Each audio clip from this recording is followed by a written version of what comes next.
महाराज जी, एक नागा साधुओं को लेकर और महिला नागा साधुओं को लेकर बहुत भ्रांतियां समाज में हैं, बहुत सवाल भी हैं। तो एक महिला साधु नागा साधु से अलग है क्या? देखिए, जो नागा साधु की भूमिका है संन्यास क्षेत्र के अंदर, अ, वो तो उच्च श्रेणी और उच्च कोटि की है ही। क्योंकि वैसे तो जब हम लोग का सन्यासी होता है तो जब पिंडदान हो जाता है तो उसके बाद किसी भी प्रकार की की आवश्यकता नहीं रहती, मीन्स कम संख्या या मात्रा में रहती है।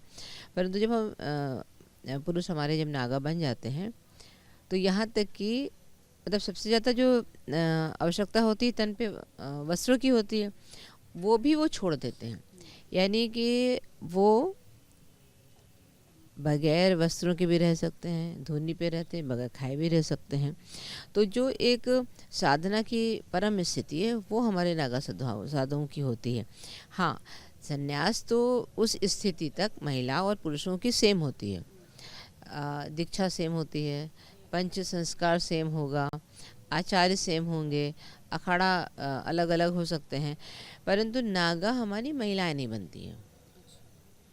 और ये अभी से कोई ऐसा नियम नहीं है, आदिकाल से भी नहीं बनती है। जैसे कभी कभी कहीं कहीं शब्द आया होगा पढ़ने या सुनने में, नागिन लोग यूज़ करते हैं। तो वो महिला की अलग से अपनी तपश्चर्या हो सकती है। जैसे कि कुछ लोग अपना नियम लेते हैं कि हम कम वस्त्र धारण करेंगे, तो वो 1 या 2 वस्त्र ले लेते हैं, मगर वस्त्र ना हो ऐसा कोई विधान नहीं है। हम अगर तपश्चर्या करना चाहते हैं तो हम कहीं भी जाके कर सकते हैं। हम अपने जो हमारे शिष्या हैं वो देखभाल में रहेंगी, मगर हम समाज के अंदर नहीं आएंगे। लेकिन ये जो कहा जाता है कि नागा साधु वस्त्र त्याग सकते हैं, जो अगर महिला नागा साधु है तो उनके लिए कोई ऐसी नियमावली कि वो कितने वस्त्र धारण करेंगी या कितने कर सकती हैं, कोई ऐसी कोई नियमावली है? देखिए, पहले तो जो पुरुष होते हैं, ठीक है, तो जब उनका संन्यास होता है नागा का, तो उसमें लिंग को तोड़ते हैं, ठीक। मगर महिला में ऐसी कोई प्रक्रिया नहीं होती है और ना हो सकती है, तो उनको तो बनना संभव ही नहीं है। अगर आपको कहीं यूट्यूब चैनल्स या यहाँ दिख जाए तो वो फेक होता है। मतलब महिला नागा साधु कॉन्सेप्ट ही नहीं है? हाँ, कॉन्सेप्ट नहीं है। वो उनकी अलग अपनी नियम से तप का हो सकता है, परंतु अखाड़ा उसका जिम्मेदार नहीं है, ना ही ऐसी कोई दीक्षा देता है। पहला जिम्मेदार है वो। अगर अभी यूट्यूब चैनल के माध्यम से हमने देखा, कोई महिला थी कहने के अनुसार, फिर जब हमने गौर से देखा तो वो मुझे किन्नर दिखी, जो विभूति मरमाए थी, और वो एयरपोर्ट पे जा रही थी, तो कोई वीडियो बनाया होगा। तो अपना कोई फेम पाने के लिए या थोड़ा सा मीडिया अपना माध्यम बना के प्रसिद्धि चाहता है तो वो कर सकते हैं, करते हैं। उनका बार बार आगमन था, लोग हमसे क्वेश्चंस कर रहे थे कि वो कुंभ में आ रही है, तो हमने कहा ऐसा तो नहीं है कुछ भी। जब हमने देखा तो वो किन्नर निकले। तो किन्नर तो कुछ भी कर सकते हैं, वो किसी भी तपश्चर्या को सामाजिक कर सकते हैं ऐसे, मगर ये नियम के विरुद्ध है। समाज इसकी इजाज़त नहीं देता है, गलत है। और जो भी किन्नर अखाड़े की प्रमुख है, मुझे आग्रह करना पड़ेगा कि ऐसे व्यक्तियों को समाज में न लाएं। अगर ऐसे होते हैं तो उनको दंड का प्रावधान रखें। दूसरा, जो हमारी नागास की श्रेणी होती है, उसमें कोई प्रक्रिया में वो नहीं है अलग कि नहीं महिला के संन्यास की प्रक्रिया अलग है, सेम है। नागा की जो टाइटल है वो महिलाओं में नहीं होता है।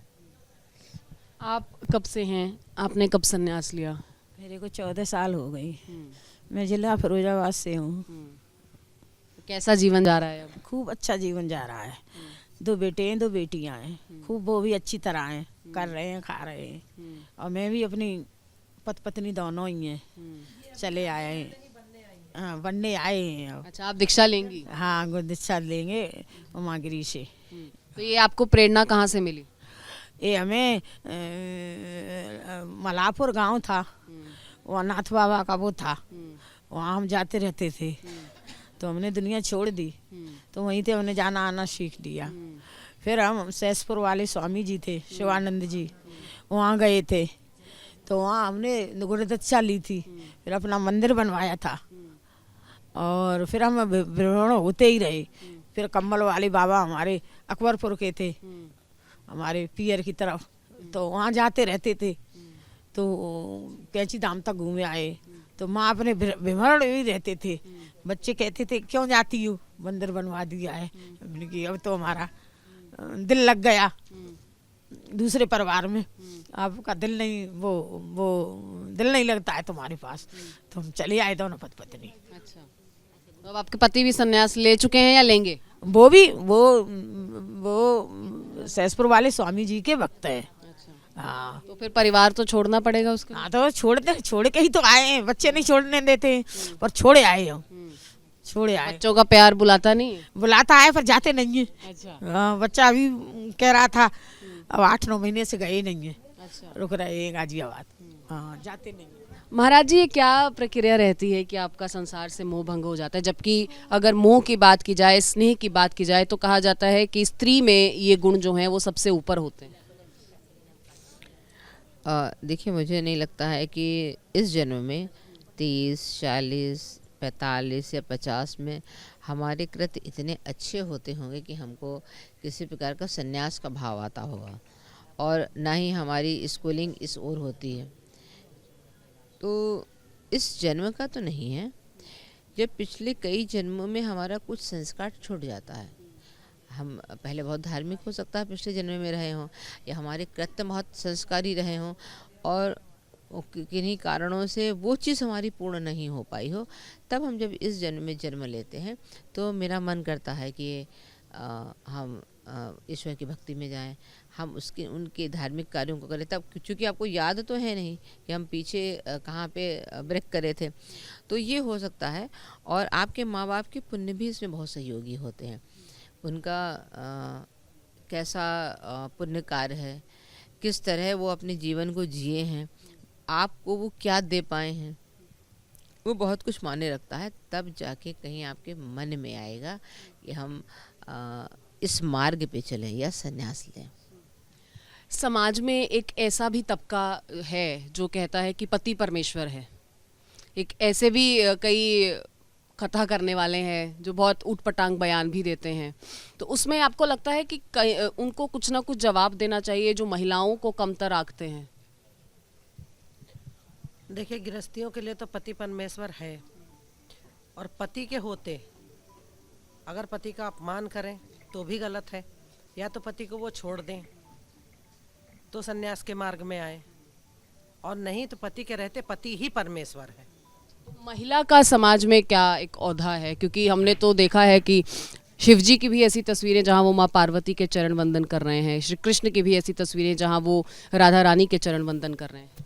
क्या ऐसे लोगों को वो तस्वीर ध्यान में नहीं रखनी चाहिए जो महिलाओं को कमतर आंकते हैं, या फिर डोमेस्टिक वायलेंस और इस तरीके के केस जो हैं वो सामने आते हैं? महिलाओं, यह हमारी समाज में कई प्रकार के लोग हैं।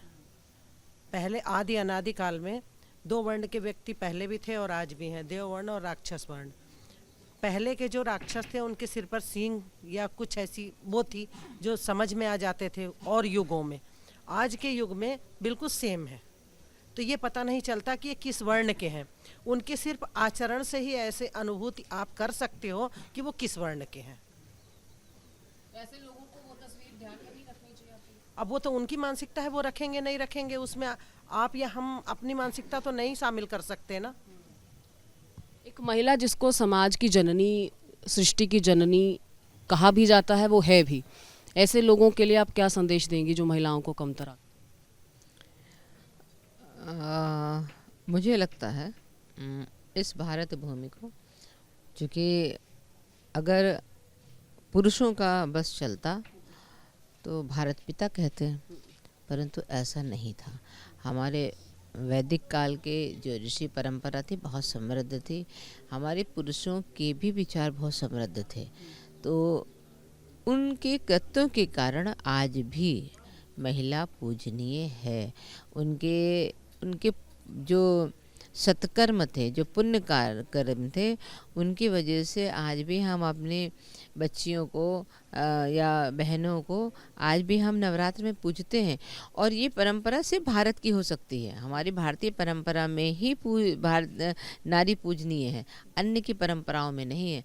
हाँ, थोड़ा सा स्वतंत्रता के बाद में थोड़ा सा मानसिकता में ह्रास हुआ और मुझे लगता है कि थोड़ा सा शैक्षिक उसमें योगदान ज़्यादा था। शिक्षण पद्धति जैसे बदली तो हम अपने नारियों के सम्मान को खो दिए। ये मैकाले की शिक्षा नीति का आप असर मानती हैं? हाँ हाँ, उनके ही शिक्षा नीति का असर है। और चूँकि उस काल में ऐसा हुआ कि महिला को बहुत बंदिशों में रखा जाने लगा, वो उस काल के अनुसार था ना कि बार बार मुग़ल आक्रमणकारी हमारी महिलाओं की अस्मिता को नष्ट करते थे, उनको धर्म परिवर्तन कराते थे। तो हम लोगों के वहाँ कुछ बचा नहीं ये चारा कि महिलाओं को पर्दा प्रथा में रखें या बंद करें। शादियाँ भी पहले जो हम लोगों की दिन में होती रात्रि में होने लगी, तो वो उस काल की जो नियम बन गए वो अभी तक हावी थे। तो कैसे महिलाओं को हमारे वहाँ तो भारतीय पद्धति है ही नहीं कमतर आंकने की। वो तो पाश्चात्य संस्कृति है कि हम उनको बराबर कमाने कंधे से कंधा मिला के। हमारी भारतीय परंपरा में नहीं था। हमारी परंपरा में था कि भारत माता सर्वोच्च है, नारी सर्वोच्च है। यानी महिलाओं की जो आज बराबरी की बात कही जाती है, आपका कहना है कि महिलाओं को उच्च स्थान ही दिया गया है? उच्च स्थान वैदिक काल से है। मुगल काल के बाद में ये सब कुछ, पाश्चात्य संस्कृति आने के बाद में ये सब कुछ शुरू हुआ है कि महिला बराबर में चले। हमारे वहाँ कभी महिला को बराबर नहीं माना गया, हमेशा सदा सर्वदा उसको श्रेष्ठ माना गया, पुरुष से बड़ा माना गया, जो कि सत्य था। तो फिर पति परमेश्वर का कॉन्सेप्ट कहाँ से आया? देखिए, जो लिंग निर्धारण था या पारिवारिक जो जिम्मेदारियाँ थी, ठीक, उसमें ये सिस्टम ठीक है। और भाई उनका कार्य अलग है, उनका कार्य अलग है। पहले जो हमारी ऋषि परंपरा थी, ये गुरुकुल थे, तो ऋषि शिक्षण देते थे। उनसे जो हमारी ऋषि माता थी, वो अपने उनको खिलाना, उनको तैयार करना, ये सब परंपरा थी। तो उनके कार्य बटे मगर श्रेष्ठता नहीं बटी। अगर वो उन्होंने किसी ग्रंथ की रचना करी तो गार्गी मैत्रेय ने अन्य वेदों की भी रचनाओं को समाज को ज्ञान दिया। ऐसा नहीं था कि उनके ज्ञान में कोई कमी थी। हाँ, कार्य अलग थे, इसलिए थोड़ा सा डिफरेंसेस धीरे धीरे बनते रहे। और जो जिनकी अच्छी मानसिकता नहीं थी या जो हमारे मुगल कालीन मानसिकता से ओतप्रोत थे, उन्होंने इस तरह के कार्यों को समाज में प्रथा। महाराज, मेरा एक आखिरी सवाल कि जब हम साधु सन्यासियों की बात करते हैं तो पुरुष साधु सन्यासी हमारे जहन में बहुत आसानी से एक चित्र बन जाता है। वहीं महिला साध्वियों की बात करें तो महिला साध्वी होना अलग से क्यों ज़रूरी हो गया, और महिला साध्वी के रूप में एक महिला की समाज को क्या देन है, ये कैसे अलग है साधु संतों से एक महिला साध्वी? देखिए, अगर हम परंपरा की बात करें तो आदि गुरु शंकराचार्य जी जब उन्होंने 4 मठों की स्थापना करी और जब मंडन मिश्र से शास्त्रार्थ हुआ तो उनकी पत्नी ने जब शास्त्रार्थ किया तो शंकराचार्य जी का जो जीवन था, उन्होंने उनकी बहुत सेवा करी। तो श्रृंगेरी मठ पे उनका निवास हुआ और वहाँ से उन्होंने कार्य किया। तो ये नहीं था कि सन्यास की परंपरा हमारी महिलाओं की आज उत्पन्न हुई है, आदिकाल से है। वो शंकराचार्य जी 6वीं शताब्दी के थे। तो तब से सन्यास की परंपरा महिलाओं की है और उनकी पूर्ण सहभागिता रहती है सन्यास के अन्य क्षेत्रों में, अन्य पदों पे, और उनकी उपयोगिता भी उतनी ही सिद्ध है। तो ये आज की ना ही बनाई हुई कोई परंपरा थी, ये सदा सर्वदा साथ रहा है, हमेशा ही उन्होंने साथ दिया है। जब पुरुष कमज़ोर होता है, वो चाहे संत हो चाहे आम व्यक्ति हो, उसको संभालने का अगर कार्य किया है तो घर में बहन बेटियों ने किया है। उसी तरह हम लोगों के में भी अगर बड़े बड़े आश्रम हैं, बड़े बड़े आश्रमों की बड़ी बड़ी व्यवस्थाएं हैं, जो कि ये घर से नहीं 1000 घरों को चलाने की अगर एक माता क्षमता रखती है, तो ऐसे ही मान लीजिए जो कोई कथावाचक है, कोई प्रवचन करता है, वो उस लाइन में संलग्न रहेगा, तो आश्रम की जो पूर्ण रूपेण व्यवस्था है वो कौन संभालेगा? वो उनके शिष्य या माताएं संभालेंगे। तो उनकी उपयोगिता तो कहीं से भी आप नकार नहीं सकते हैं। हाँ, ये थोड़ा मैंने बताया ना कि जैसे मुगल काल का थोड़ा समय व्यतीत हुआ तो लोगों की में मानसिकता बन गई कि ये स्त्री के द्वारा है, ये पुरुष के द्वारा है, उनके कार्यों को अलग कर दिया गया, तो हमारे मस्तिष्क में पुरुष बन जाता है। मगर आज भी, कल भी, आदिकाल से नारी सर्वश्रेष्ठ रही है। पुरुषों को संभालने का उसने कार्य किया है। जब पुरुष कमज़ोर हुआ तो वो सन्यास हो या गृहस्थ हो, माता ही संभालेगी। महाराज जी, आपका नाम है?